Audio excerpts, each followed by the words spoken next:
an interactive and a learning session. Sasa. So I wish you the very best to go up for the question and everything. Sasa.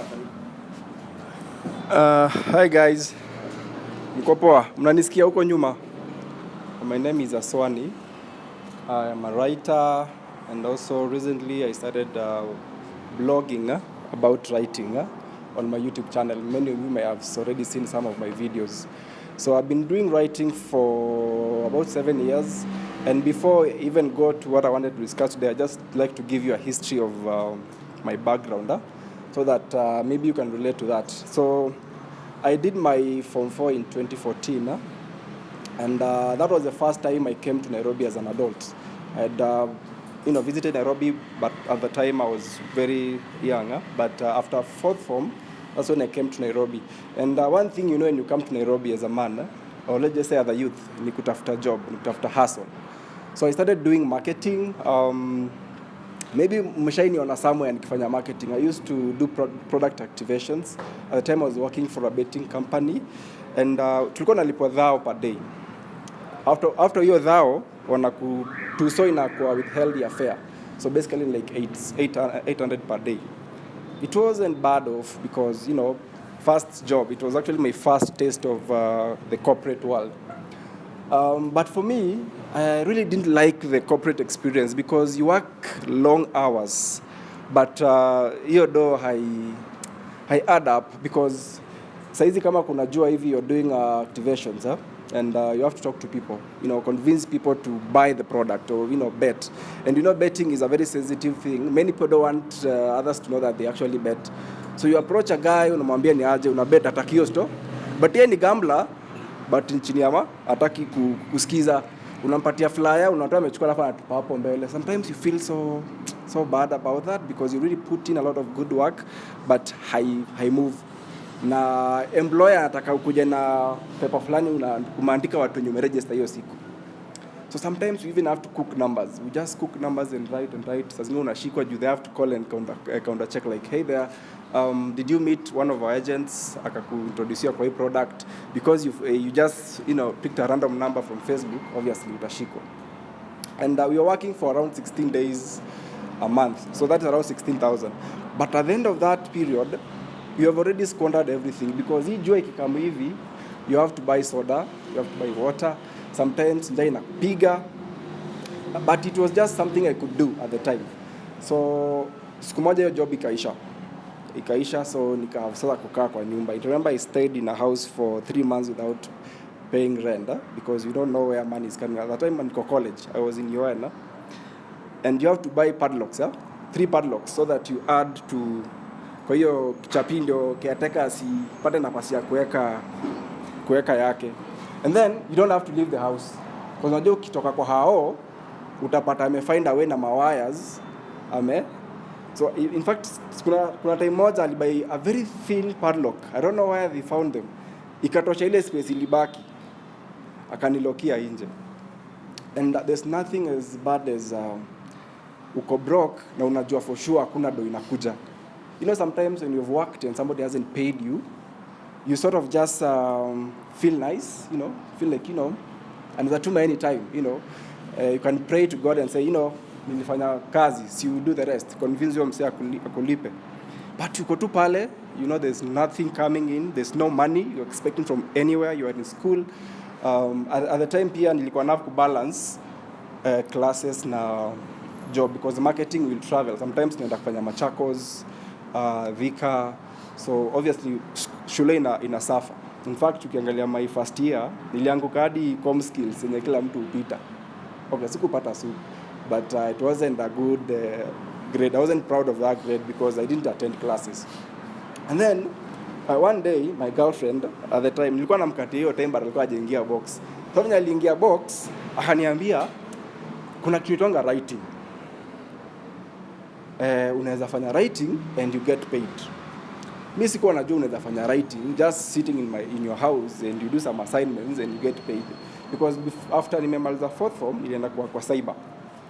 So nilikuwa nasaidia watu kutype mabarua hapa kidogo, KRA ile ma iTax, the Greece and the iTax to fill out those tax whatever.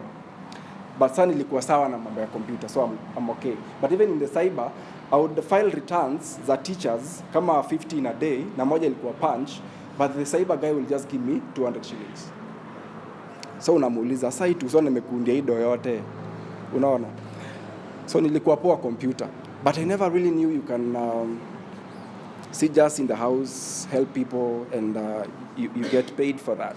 Because where I come from, unasaidia beshte yako assignment bila kulipa, inakuanga favor. Juu unajua pia siku moja utakuwa yuko akusaidia. So here she's telling me, you know what, my cousin has been doing writing.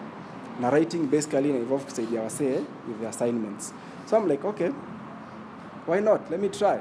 I didn't have a laptop at the time. I didn't have a laptop. In fact, she had a very old model, a laptop. Ilikuwa 1 GB RAM. In fact, I've never seen such a old laptop. Ilikuwa big, inaguruma kama kavits. Juu inatoa ile fan, imekuwa fan kubwa, iko na ma-DVD hivi, na ilikuwa ukitoa charger inazima. In fact, ilikuwa so slow that you have to wake up at 3 am kuwasha, ndio nikiamka asubuhi kwa imemaliza sasa kuload ile nakwambianga waiting. So wezi zima. But that is before we got that machine, we got that laptop. So I used to go to library ya shule. Kama unajua UN, kwa na lab yenye iko na computer lab, where you can go there and watch whatever you want to watch. Actually, most people just go in there to watch. So nilikuwa naenda kwa library very early. Ikifunguliwa hivi 8 am niko kwa mlango, so that I get the laptop, because ukienda hapo utapata kila mtu amechukua, na watu wana watch FIFA, wengine wana watch summary za Peter, this commentator wa EPL squeeze yako, I think US, Peter Drury or whatever, wana hizo commentations za game ya jana, watu wengine wana analyze kubet. So me I will go there and get one desktop, and I have to stay there the whole day, because the moment you just leave, somebody else going to take it, and utahavu kuzuba. Na hizo computers zilikuwa pia stima ikienda, kuna venye wameziset haziwezi backup, ikirestart ina refresh everything deleted. I don't know how they do that, watu waiti wanatuambia. But anyway, nikaanza writing. Alikuwa anajua mambo writing, my girlfriend, but she didn't know about formatting. Yeye alikuwa tu anajua una type jibu kwa email, like ukitumia assignment you just type the answer literally in that email. So hakuwa anajua mambo ya formatting, mambo ya APA and the MLAs, so she didn't help in that respect. So I had to go to the internet, try to understand what is APA, what is MLA, and then I realized, so it's just formatting, like the appearance of the paper. Okay, I can do this. So I told the guy, akaniconnect na kazini yake, nataka jobs. Akaniambia, how many pages can you do in a day? Nikaambia lete 8 pages, because I was already good with typing speed. I could type. I was already good with but then computers in keyboard ni ile tu same na kweti yenye tunatumia kwa simu. So if you have a smartphone, that keyboard is already the same keyboard on your laptop. So wewe kutafuta iti wapi P kwa keyboard, it's the same place where your phone actually, the keyboard malio P iko ndio iko hapo. So typing actually is not a problem na kwa research part. So he gave me 8 page. The first one I think was about philosophy. You know this akina Plato guys, Plato and Aristotle. They talk a lot of nonsense. Okay, sorry to say, but they ask you, how do you know what you know is what you know? You know, philosophy is that bullshit. I don't know what they studied. Wanasamanga vitu za nini. So you have to write all of this. Hili nichanganya kichwa, but nikapambana nayo, nikamaliza. And mara ya kwanza kulikuwa a lot of revisions. I remember the time I did a 20 page, and I was so much psyched up.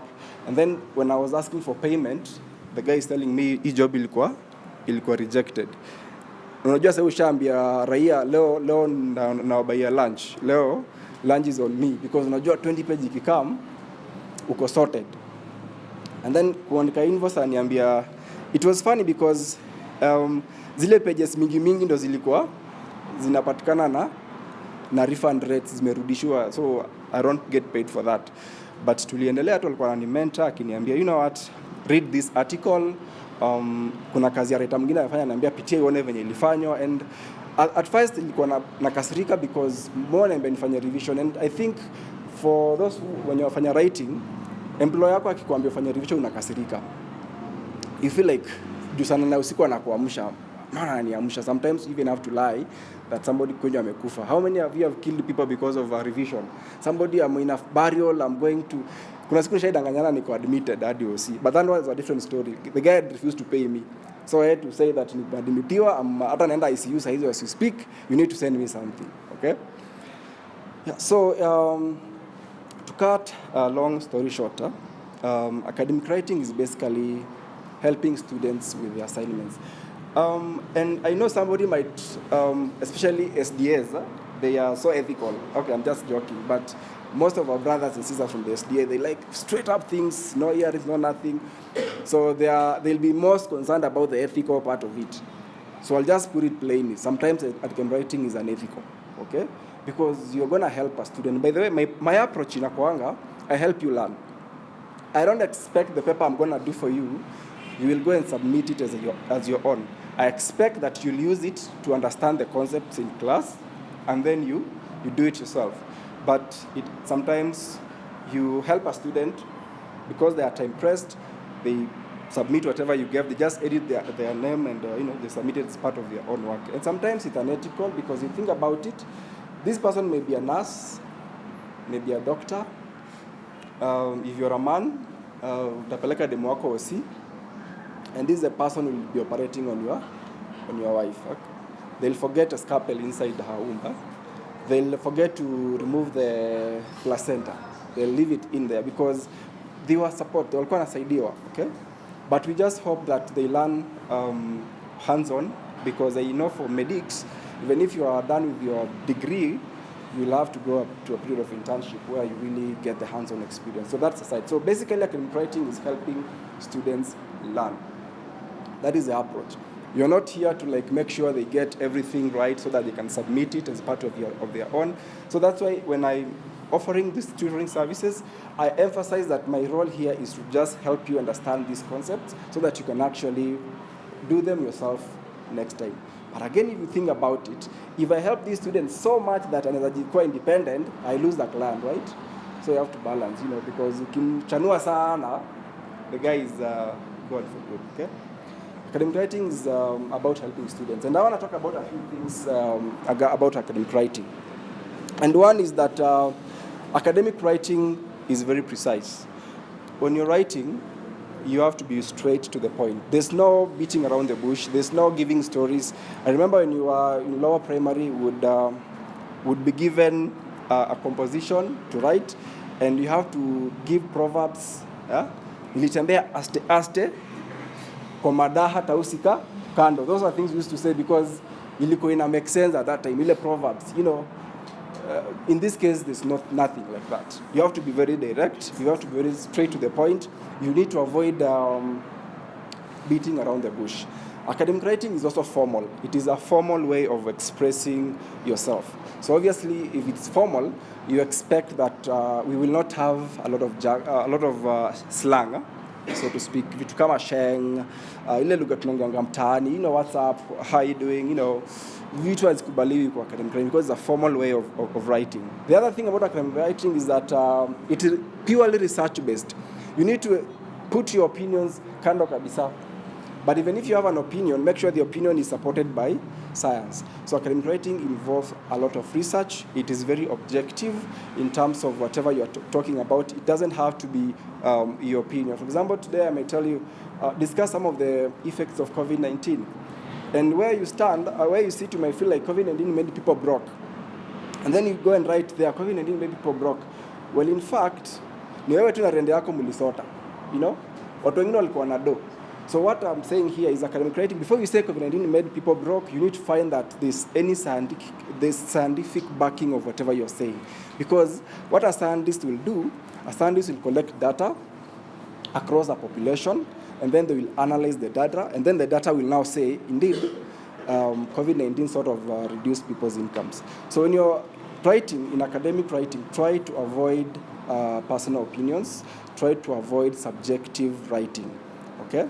And then academic writing is also analytical in a way, although we may also have descriptive assignments, but majorly it's supposed to be very analytical, where you bring in critical thinking skills and analytical skills. You need to criticize everything you see, don't just describe, descriptive language ile tunasema what happened, like you're just focusing on what happened, but you need to go the extra mile and tell us why is this happening. That's now what we call analytical. Why is this happening?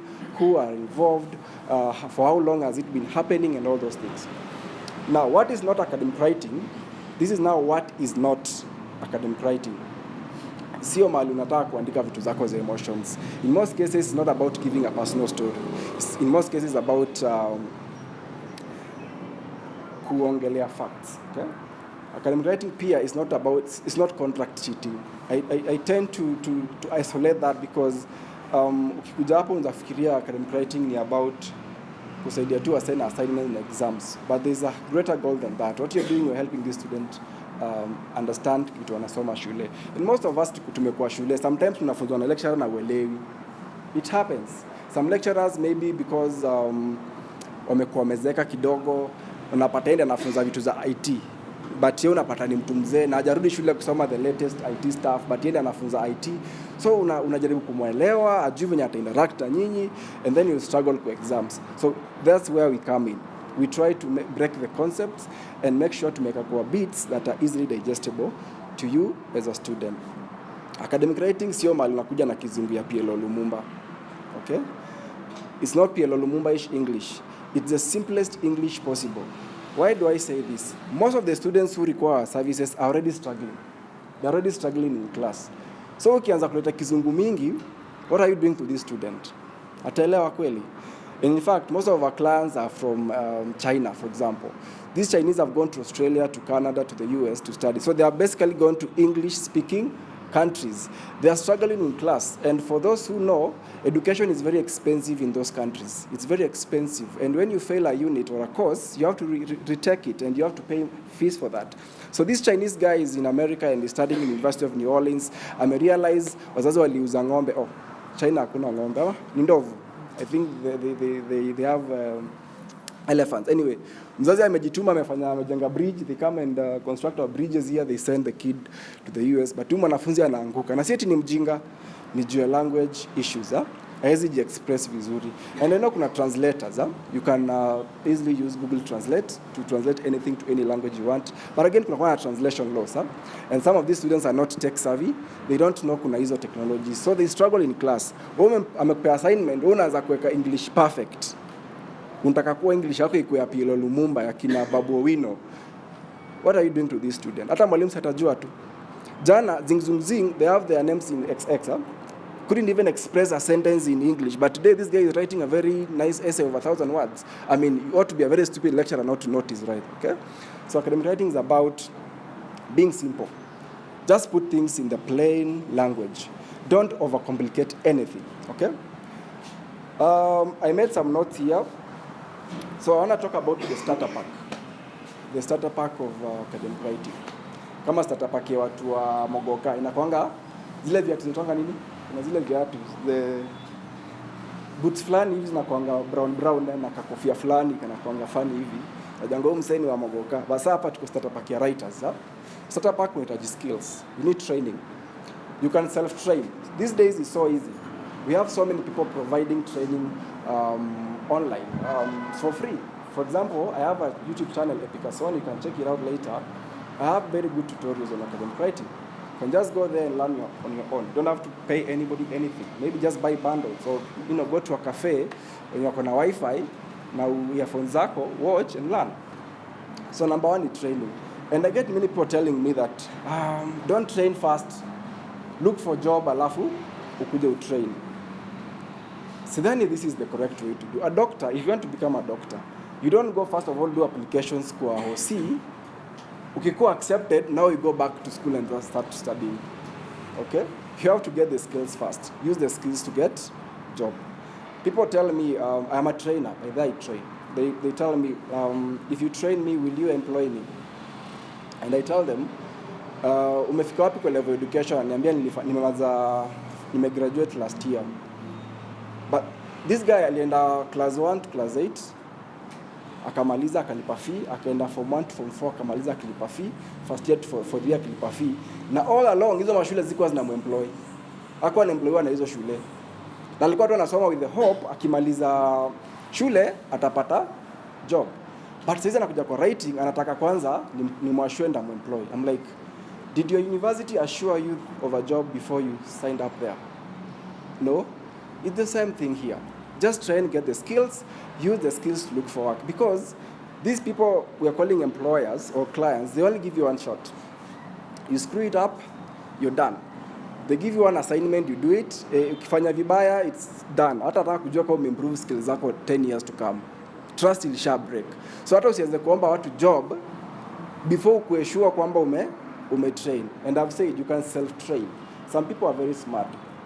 Kuna watu wakichikitu video hapo wanaelewa venye na. Nobody trained me. Okay, my girlfriend sort of supported me, akaniambia PA akwa anajua PA. Ananiambia in-text citation. There's something called in-text citation. So I went and Google kidogo nikajua about it. But people give you one shot, you mess it up, you're done. So you need to train on what exactly? You need to train on research skills. You need to know how to use the internet. I always liken the internet like going to town, CBD. For those who have been to CBD, there's a place called National Archives. Ukienda hapo mchana hivi utapata kuna Waluya wamekaa hapo wengi, Wajaka. There is a lot of kutoka far. Juu wanangojewa kujiwe na watu wa Nairobi. Kutoka Ushago, huwezi jua Nairobi vizuri. Lazima ukae mahali ungojeane. So unapata wamekaa hapo na mabag na kuku, Mluya ako na kuku hapo. Alafu there's always a pastor.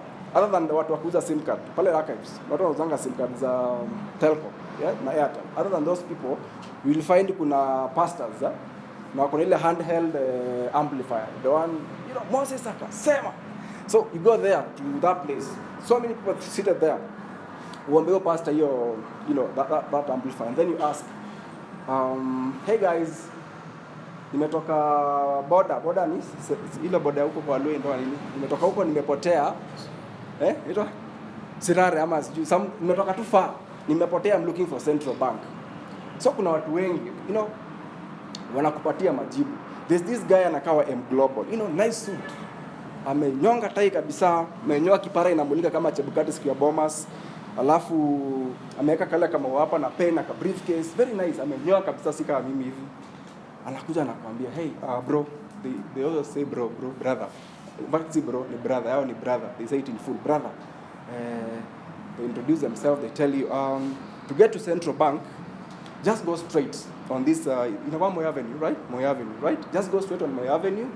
On reaching that distance, you'll see there's another road called Haile Selassie onto your right. Just go straight to Haile Selassie.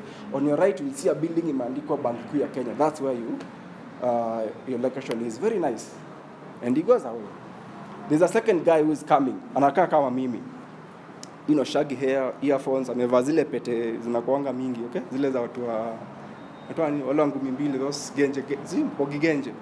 Anakugotea, buda, na kwanza amevaa mpaka slides, na socks za white. Slides are those, ni Crocs, almost like Crocs, na sweatpants and sag, bag, oversized t-shirt, na kuna demo wake hapo.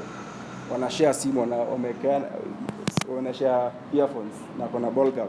Niaje buda. Kwanza nakugonga na hizo machuma. Yeah. So ukitaka kwenda Central Bank, siko sure kama walihama, lakini enda tu hivi, alafu unaona pale easy coach. Unaweza ulizia ule msako pale atakuguide. And the guy goes, okay? Unajua ile vile wanatembeanga hivi. Kuangalia hivi. And then there's a third guy. This one is a street kid. Chokora, yeah? Usually wamekuanga they sort of like meet in the morning and kuna mwenye lamanga ile suit.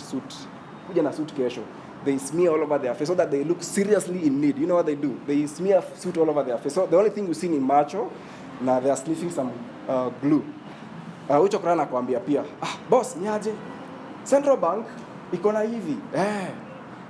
Utatrust nani? I don't know about you, but I'll trust the first guy in a suit. He looks like he has been there before. He looks like he has no motive in whatever I'm saying, in trying to steal from me. But this Brayo, mpaka anasema kama ajuka ilihama. Unaona? And then this chokora anaweza ona, anataka niende wrong turn, ndio kuja niibie kuku. Because I'm from Luya and obviously I have to have my kuku somewhere, na mabag zangu. Naweza ogopa anaweza ataka niende wrong turn, ndio ite raia wake wanifanye ile mambo. So I'll trust the first guy because he looks credible. That is the whole point. So using the internet is pretty much like that. You go to Google, you type in the keywords, so many people are giving you answers. It's upon you to decide who will you trust. There are some guys in a suit there. There is the Brios there, the the shaggy guys, and there's chocoras there. They're also telling you all manner of answers. So it's upon you to really scrutinize and say, I'm going to trust this guy because he looks more credible. So when you're doing training, it's all about knowing what to trust when you are on the internet. By the way, ukisearch kitu kole kwa Google, see the first answer that comes, that is the correct answer. Google inatumia a lot of algorithm to determine gani itakuja pale mbele. Maybe imekuja hiyo mbele juu uliaifungua before. Okay? So, yeah. Know the skills research so that you know what to do. You also need to learn about citing and referencing. Citing and referencing is basically the APAs and the MLAs. You need to know about the general grammar, how to communicate. So when you're training, those are the areas you need to focus on. Other than training, you also need a PC, preferably a laptop. Kuwa na lapi, so desktop inakuwa na challenges mingi, stima ikienda, sometimes inaweza kukumess. So kuwa na lapi kenye kuna battery power, ndio hata stima ikienda you can continue working. That is the beauty of writing because you can work from anywhere. You also need a good internet connection. Si lazima ikue fiber or wherever, use home band, wherever, those Safaricom, expensive Safaricom data providers. But hata kama uko na simu yenye iko na 4G, itakuwa sawa.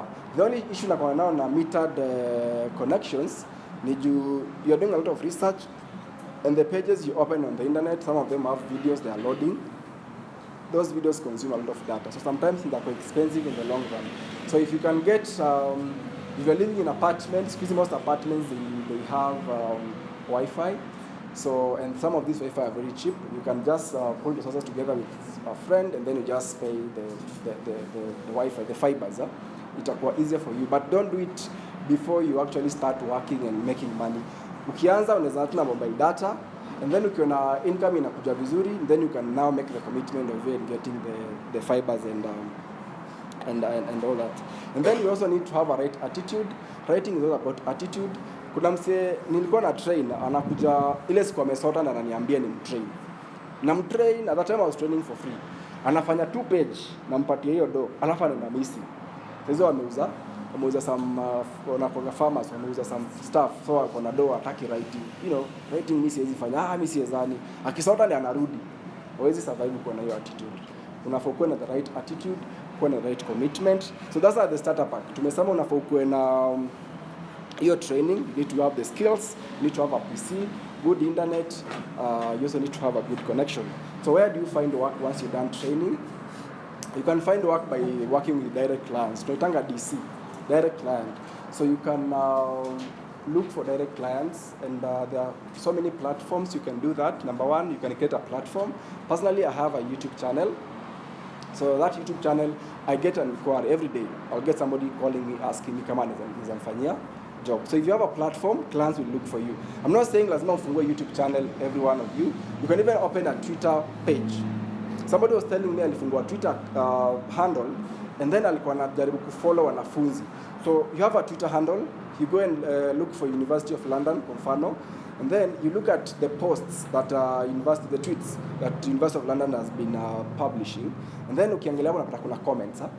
Most like people are commenting on that tweet, most likely are students in that school, or they are affiliated in that school in some way. You can start befriending them one by one. Don't send so many requests in a day because utakuwa spammed, because these people have any kind of sort of connection. But you can just try befriending them one by one. Maybe even contact 2 people in a week. Unatulia, even to advertise services. So create a platform where clients can look for you. You can also market those platforms. Unfortunately, Google Ads don't support academic writing. So you can't advertise with Google Ads. You can't have a page, you're advertising services academic writing, and then you want to sponsor that ad, haitakuwa approved, okay? Because they don't approve of these services. So you can advertise using influencers.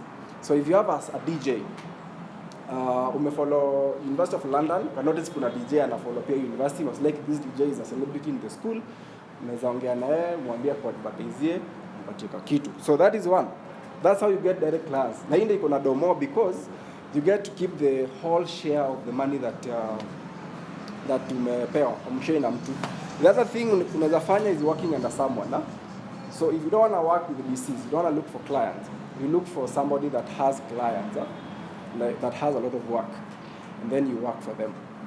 Most people start here because that sphere is an opportunity for you to grow. Because like I said, my girlfriend's cousin was my employer and he really mentored me. So I worked under him for a while before I got independent, okay? So you can always start there. But people ask me, haya, tutoa wapi watu wa kuwakia? Where do you find these people? Tunawakia nani, tunawatoa wapi? Nasemanga hivi, join platforms za writers. Kuna WhatsApp groups, yenye kama wewe alianzisha hizi platforms. Kuna watu wako wanafanya writing. Jiongee, join hizo platforms. Kama ni Facebook, join them, but beware kuna a lot of cons. Join those platforms. Angalia what people are doing, ask friends. Ambia tu msako kuambia nisikie unafanya writing, unawakia nani, can you refer me to to your employer, and if somebody is a good friend as you attack refer. So you can work with that as well. You can start there, you can work under someone. And by the way, I encourage you, if you are starting this is the first time you want to go into this, try to look for someone to work for. I always recommend that because it just allows you to grow without the pressure of managing clients, the pressure of websites. And then the other option of getting work is, of course, now the websites. So websites are basically a platform. These are websites that provide academic writing services. So students open an account with those websites. They go and post their assignments there. And sisi kama tutors, we go there and create a profile on those websites, and we help them through that website. So the website is more like the intermediary between us, okay? Naangalia time pia ndio nisikae hapa sana. So yeah, you can use those websites. Kuna websites mingi sana. Examples ni kama Study Pool, Study Bay, Uvocop, sijui Livingstone Research. Siku hizi zimekuja mingi baka, sijui kuna 24 Writers, kuna Writing Creek, kuna Writer Bay.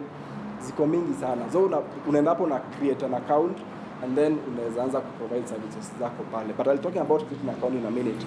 So that is one way of getting work, working with these websites. We have various types of websites. Kuna zinawaka na bidding. So you see a question, student post an assignment atakazaidiwe. So you propose, you bid. You place a bid on that question. You say, I can do this, and I can do this for this amount of money, and I can deliver within this period.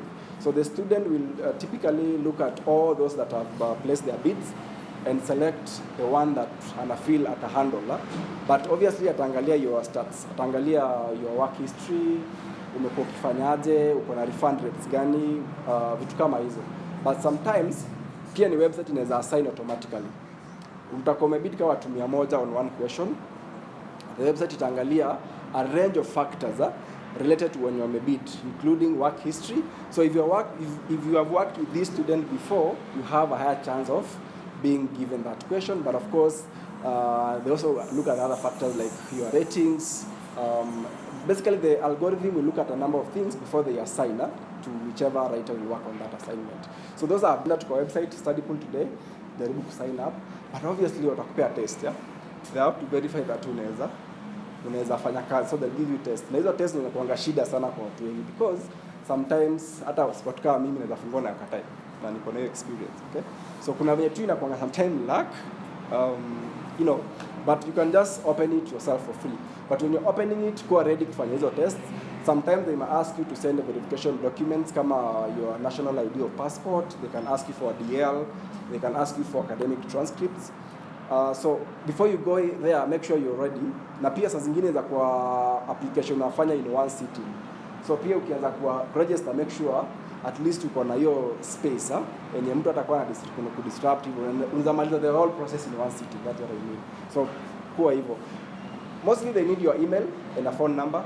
Huwa nasema if you want to open an account, don't use your primary email address. Just come up with a new email address. Don't use your primary phone number because you might want to lend it to someone else or sell it to someone else in the future. And now, because you used your primary email and your primary phone number, you have to surrender those two. So I always say, if you want to just open, come up with a new email address, new phone number, and then itakuwa easier for you. You can also decide to buy. Challenge moja ya kujiundia account ni ya kwamba unaanzianga zero. You start from scratch. Nobody knows you on that platform, so you have to really struggle to get work. But if you don't want to struggle, you can just buy. na zinakuanga na do mingi, like they can be as cheap as 5k to as expensive as 500k. The other day I was seeing an SC Pro sana for 70,000. Okay, they can be very expensive. Me usema if you're buying it as your first account, go with the cheaper ones.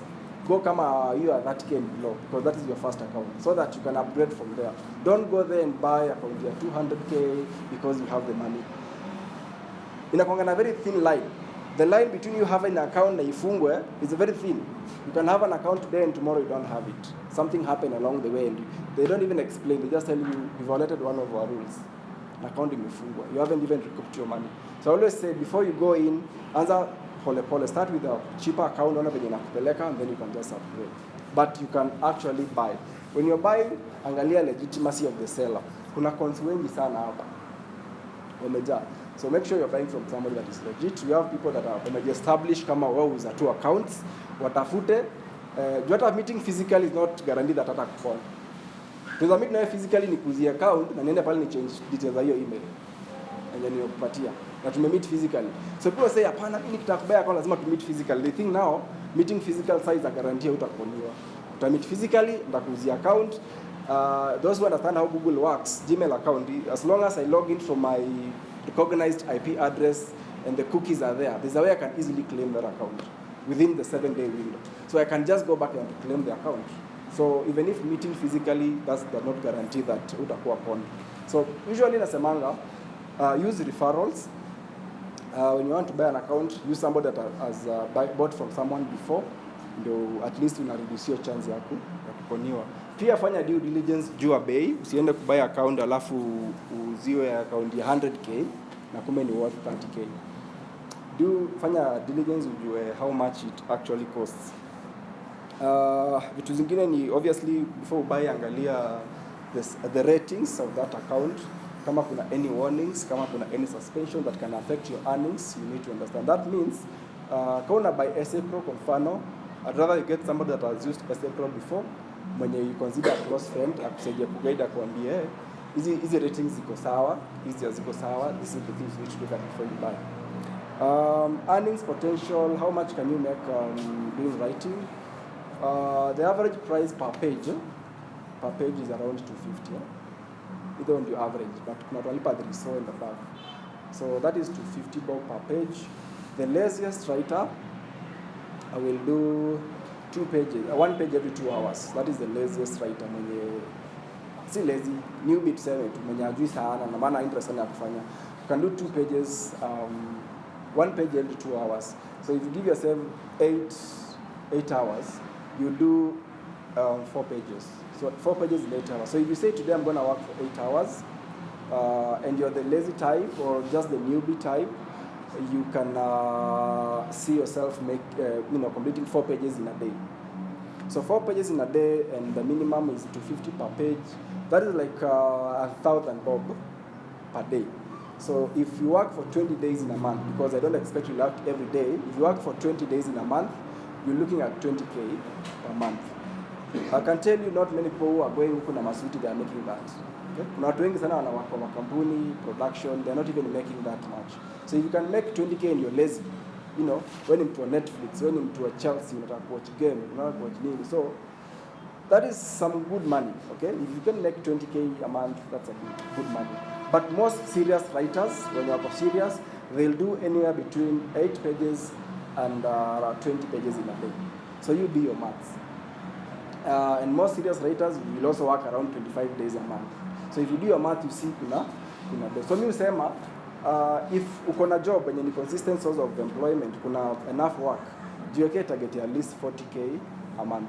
It's achievable. That's just doing 8 pages on average per day for 20 days. Rest your 10 days in. I think you can easily make 40k without any struggle. So that is the earning potential you can see, and you can really compare with what other people are making out there. Because somebody might be employed and analipwa 30k, yes, but anatumia fare every day, so 150 sometimes, unaishi 5 and 2 so per day on fare. Kuna food, kuna suti, lazima udunge suti. Huwezi kwenda corporate unavaa hivi, si ndio? Lazima suti, budget ya nguo kieka pale nguo lazima ubuy kila siku. Huwezi kuwa na kiatu moja mwenye job. Ukiadd up, we'll say ako too slave kwa hiyo job. Juko unamekiwa 30k and then you have to spend a lot of money because of this job. Minus all the money you are using because of that job, utapata you're not actually making much. But ukiwa writer na 20k yako, sisi wanaume just need one sweatband ama two ikienda sana ya mtumba na hizi shati za tao za roabe kama 2. Si unamkandama na slides zako, tunataka tu kubai mkate asubuhi ukirudi kwa keji. Hakuna fare, hakuna nguo pressure kununua viatu mingi. You just have your 2 pairs and you know, kinyasa ile bagi hiyo tu kibongolo kinyasa and you're good. Just wake up and you do your work. So that is the earning potential. Why do we say writing is good than other careers? One thing is the ease of getting job. The good thing about writing is that you don't need to know anybody. Naweza kuwa na brother yangu ni writer but nitamnyima kazi na nipatie mse hata sijui because ya quality. So hapa ni quality yako inakusell. But huku nje naweza kuwa niko na degree natafuta job ya kuwa uochinda nyumo. Uochi na mimi niko na degree na niko na mpaka nimeungaunga kiasi. You know, for uochi lazima uwe na muscle kiasi.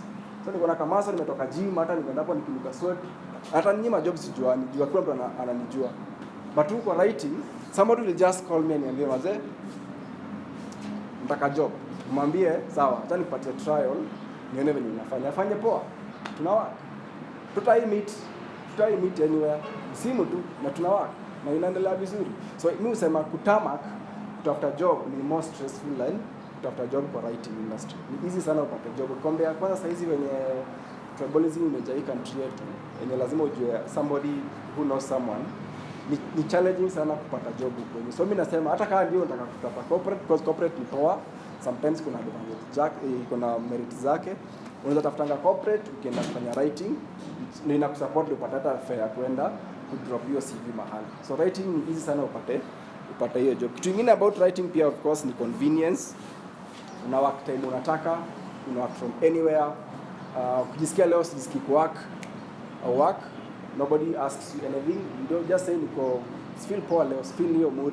Valentine's Day hakuna kuanza kutafuta excuses. You just say I'm not working today, I have to go to the army, okay? And it's a good life. It's a good life when you think about it. But ukiwa corporate lazima upate approvals, yeah? Lazima upate approvals, upeleke sick, evidence that you are sick, all those things sometimes inakuanga challenge. So huku kuna convenience, of course now kuna good pay. And you shall discuss. So I think for me that is one of the benefits. Good pay, money. It's comparing to. I told you I was doing filing returns. Filing returns is some other teachers, and some teachers were making even 22,000 per month. Okay, 22k. And this teacher has a family, so sometimes ukiangalia hivyo, yeah, unaona ikiwa challenge. Challenges za kuwork na writing, of course, ni seasonality. Kuna hiyo aspect ya irregular income. For me inaweza kuwa challenge, especially kama budget vizuri, like most of us unapata dough every day, so unajua hata leo nikispend hii ishe, kesho ndaweza make 2 dough zingine. So sometimes hiyo seasonality inaweza ku affect, na pia sometimes kama hujajiplan vizuri kuna kwa na low season, hakuna jobs. Sasa zile watu corporate wanalenga tu job daily na wewe sasa hiyo unapata una job, but ukijipanga poa tu unaweza chukua hiyo low season kama time unaweza enda kufanya kitu kingine. Alafu saa zingine pia social life inaisha kabisa because huwezi tembea, una mabeshte. Depression can really kick in. Depression ukoziwa na vitu kama hiyo regular income. Ndio inakujanga iki. Saa zingine iko, saa zingine hakuna hiyo regular income. Unakuwa na depression, but pia kuna hiyo isolation because you're always working alone. Kitu kingine pia ni burnout. You get a lot of back pains. Headaches because you're always staring at the PC, you're always writing and thinking, so sometimes it can really get into your head and get headaches, back pains. One of the ways you can really prevent burnout ni kujijua. Don't do more than you can, don't take more work than you can complete. Na pia look for a comfortable sitting position, get a nice desk. Siku kwa na 6K ama 65 utapata ile desk poa na iko na seat ile at least you can lie your back on. So don't be a miser, buy a good seat, have a nice working space, and then take regular breaks as you continue writing. Don't just dig in at jioni. Take regular breaks, go walk, go to gym. It can really help with those things. Kuna magonjwa mingi kutokana na prolonged sitting, pia inaweza kupata. Another challenge with that. And then of course kuna challenges associated with websites. kama unatumia academic writing website, kuna challenge yenye inatoka account yako ifungwe, you know, maybe due to IP address issues, maybe due to quality issues, but inaweza fungwa at any minute and then you have to start from scratch again. So hiyo ni challenge nyingine, na pia kuna fraud. Kuna a lot of fraud kwa hii industry yetu. Unaweza kuwa hata fished ama itwanga ni phishing ama ni phishing. Ile mtu anafanya social engineering, unampatia password ama una install something inachukua password yako, unapata do imetolewa kwa account yako, ama unawakia msee alafu akulipi. So obviously kuna hizo challenges nyingi, na to avoid vitu kama hizo, kuwa tu tech smart, tech savvy. Don't click on links yenye hujui imetoka wapi. Don't share your email address with anybody. If you're working for someone, use referrals. Don't just work for someone because amekwambia mimi ni employer na nakupatia job. Na pia usiwakie msee 50 pages, 100 pages hajailipa. Work kitu kama 20 pages, get sick. Mwambie umekuwa mgonjwa. Usimwambie sasa nataka lazima unilipe, anza feel offended. Come up with an excuse so that you stop working hadi alipe hizo. So kama nilipanga tarehe 15, leo kisha 20 pages bado ni tarehe 10. Hizo 5 days kwa msikuone fika 15 atalipa. So that usipate na ile mshtuko wa roho eti umework 50k hujalipwa, unaweza kumwanika pale kwa Academy Research huko Facebook. Hata itasaidia. Utakuwa ushaoshwa. So usiwakie mseme mwenye hujui jobs mingi before akulipe. That's one way you can prevent fraud.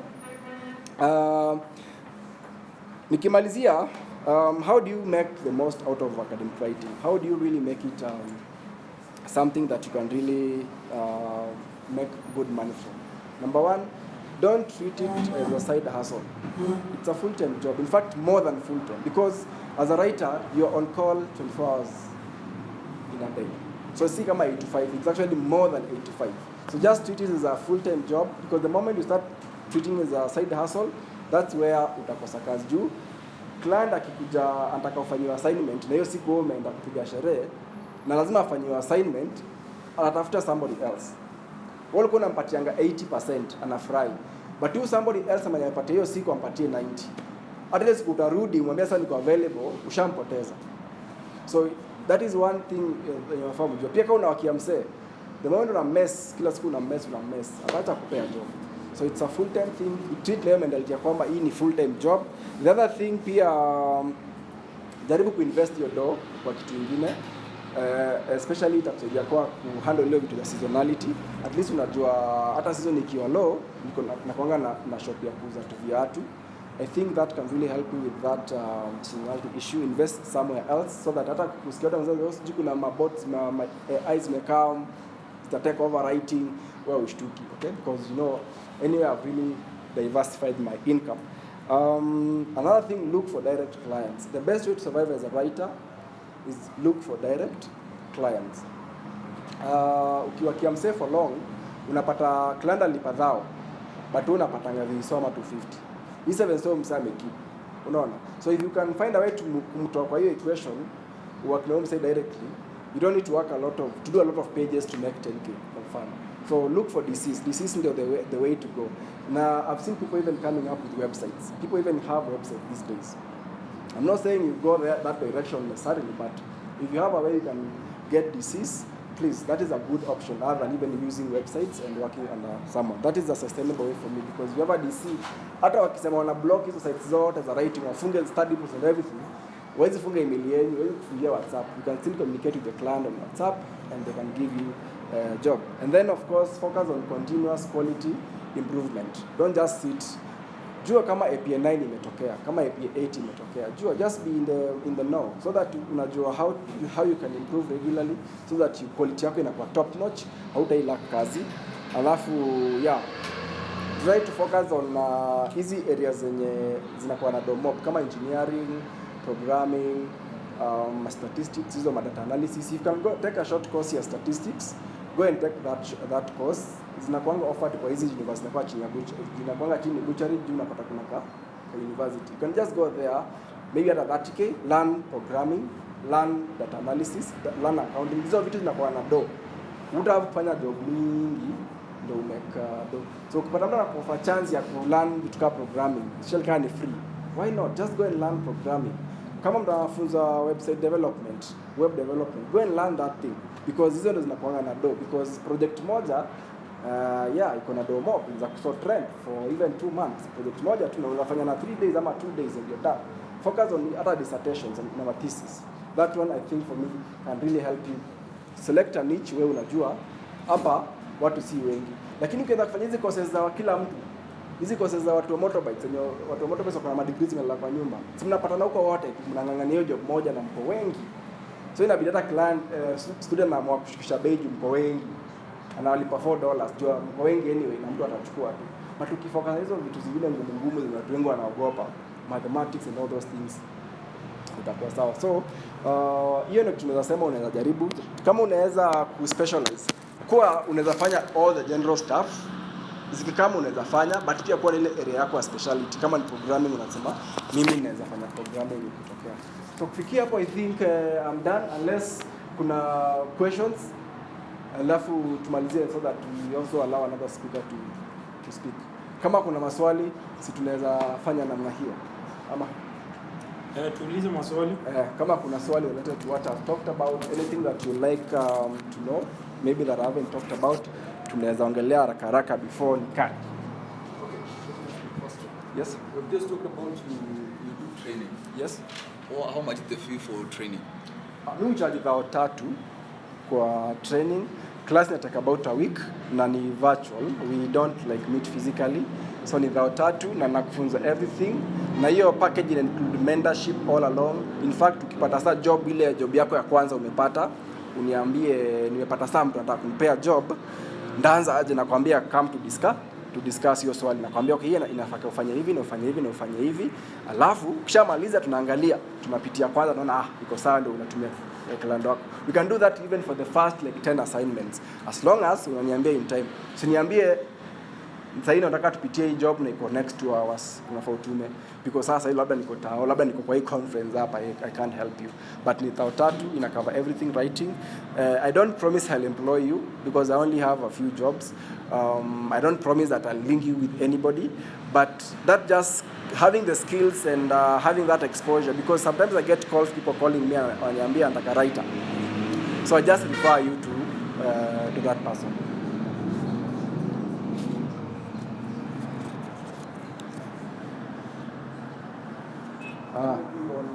You just said that you do it virtually. What about someone who has maybe you can liaise with him, want a physical session, maybe he has an office? You consider? Yes, if you have a place, but now that means you have to facilitate my movement. It means you have to facilitate my movement because the 3K inakuanga imefocus niko kwangu. But if you want me to come, like I had a group that wanted me to go to, walikuwa group ya church, my youth wa church huko Umo, walitaka niende wamechukua hall ya church. In fact mkoa rende naweza punguza bei hata ikiwe 2,000, okay? So mkoa group mnaweza niambia nikuje, as long as it's a public place, not like your house, ni place office, like an office environment, not your house. I can come as long as you facilitate me na nakutrainia hapo, okay? Yes. Nimekumbusha niseme jina yangu ya channel. Jina channel ni Epic Aswani. Epic Aswani, just Epic, E-P-I-C and then Aswani, A-S-W-A-N-I. Any more questions? Yes?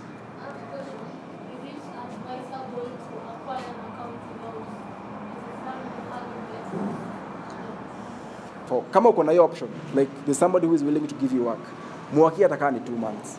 Muwakia atakaa ni 2 months. Juu pia hata hiyo 2 months umemake dough yenye itakusaidia kununua account. So kama watu walikuwa na savings, you don't touch the savings. You only use the money that you have actually made during the period ulikuwa unafanyiwa, una learn under someone. So 2 months for me, kama unaweza pata mse wako wakia, but pia ukikuja kutrainiwa na mse mwenye anafanya intensive like training, even 10 samples, by the time you're done with 10 samples, maybe that will take you 2 weeks to finish 10 samples. Utakuwa sawa. Na pia niko na training specifically focusing on accounts. Hii na focus sasa tuna kumanage account. What can you do to make sure an account gives you the money that you actually desire? How do you manage expectations? How do you manage writers? How do you manage workflow? Which accounts are the best in the market? How much do they cost? Where can you buy them? I also have that course so that even if you get into the account, say umeamua kubuy SA Pro, I link you with a friend that has SA Pro, mena kupatia support. anakuambia hivi ndio SA Pro ina work. Mna session na yeye anakuambia hivi ndio SA Pro ina work. Don't click here, don't do this, don't do that. So with that kind of support, ina reduce the amount of time you need to actually start owning an account. Yeah. Iko sawa hivyo? Swali? Sawa, shukran wazee. Appreciate, please subscribe to my channel, okay? And share Epic Aswani on YouTube at Epic Aswani across social. Oh, kuna swali huko. Yes? Pardon?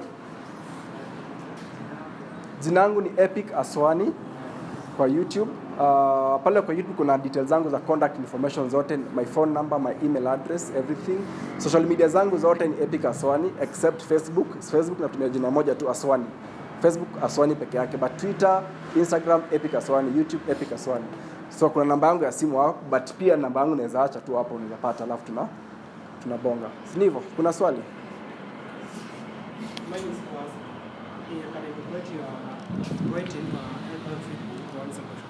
what the main difference between the academic writing and the normal writing? The normal writing. Writing for a newspaper, being a freelancer. Yeah, freelancing basically ainanga a lot of formatting guidelines. Pia language iko a little bit free. In fact, uko unaandika gazeti, uko na complex English inakuwa more or less inakananga ikiwa better. Sijui kama mshasoma some news articles zimeandikwa English hata usome uelewi. Unaona, ameandika hapo, ameandika a lot of figurative language. Basically, most likely hiyo vitu inakuanga informal. They allow a lot of informal terminologies, but kwa academic it is strictly formal. Na hakuna kubit around the bush. Kila kitu, every sentence iko na umuhimu.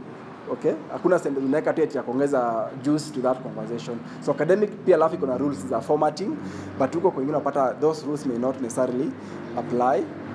Because kwa formatting, kama kwa gazeti, kama unaandikia gazeti paper, si wataformat wenyewe. You just give them the content, they'll now go and pick the correct font, the correct heading and all those things. But kwa academic formatting, kuna grammar, kuna rephrasing and citation, which may not necessarily be what you'll expect in general freelancing.